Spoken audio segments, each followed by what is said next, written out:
U.S. Secretary of Defense Pete Hegseth, who is currently in Seoul, visited the joint security area near the border with his South Korean counterpart Ahn Gyu-back.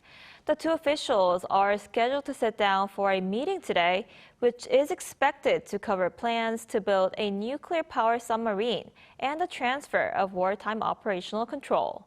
Our Park Jun-han has the details. The defense chiefs of South Korea and the United States visited the Demilitarized Zone along the North Korean border on Monday, marking the first joint visit by the defense chiefs of the two countries in 8 years. During the meeting, they received a briefing on current operations at Observation Post Ouellette, located just 25 meters from the Military Demarcation Line, and later visited the conference facility at the JSA Inter-Korean Truce village of Panmunjeom. Minister Ahn highlighted the DMZ's role and emphasized the significance of the visit. The DMZ is the very front line, but it's also where the Panmunjeom Declaration was signed and where the meeting between President Trump and Kim Jong-un took place. Because of this dual nature, it carries great symbolic significance.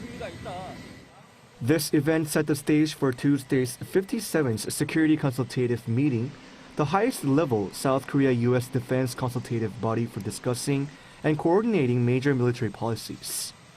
Top agenda items that are likely to be discussed during the meeting include South Korea's pursuit of nuclear-powered submarines, wartime operational control transition, increase in defense spending, and U.S. forces' strategic flexibility.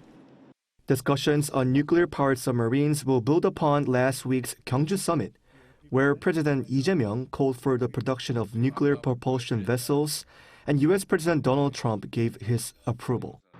Defense budget increases are also likely to be on the agenda, as South Korea plans to raise spending to 3.5% of GDP by 2035, reportedly with U.S. support.